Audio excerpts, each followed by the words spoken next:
The Smooth Jazz Show here at LIU's WCWP FM. That, of course, the unmistakable sensual sax of Paul Taylor. Boy, I love that track. That's from his 2003 CD, Steppin' Out.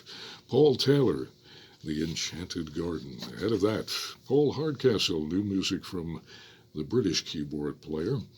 You can never go wrong with Paul Hardcastle. That was called Wavelength, and that was from Hardcastle 10, The Eclipse. Starting us out, some new music from a gentleman I was unfamiliar with, but glad I made his acquaintance, Rick Pasek. It's called Dreaming of You. That's Rick's new single. All here on the Smooth Jazz Show. This is Joe Bertie, along with my good friend, longtime pal, Kim Brander. The original D Gunboats is here, and Joe is my longtime pal. I met Joe in the mid-'70s via phone and knew right then and there that in front of a microphone is where he should be, and I'm glad to have him on the air with me. And it's good to have been a part of you. We've been doing this now for, as I mentioned before, 5 years now, right? 5 years and in a couple of months. My goodness, that went by quickly. Didn't it? Like the blink of an eye, right? It did. So a couple of fun facts here. Let's start with Paul Hardcastle.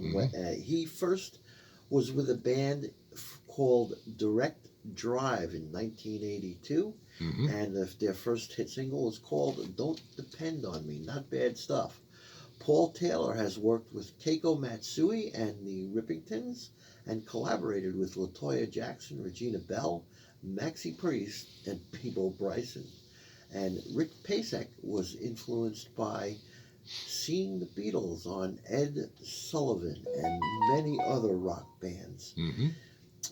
His ear turned to jazz while listening to the likes of Wes Montgomery, Miles Davis, John Coltrane, and he was enrolled at Berklee School of Music, where he had the ultimate private guitar teacher, Pat Metheny.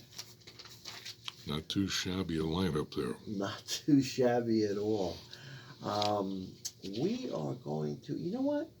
I've got a couple minutes here. I'm going to sneak in a track from the Paul Hardcastle. That track that's called "Don't Depend on Me," and this is by Direct Drive.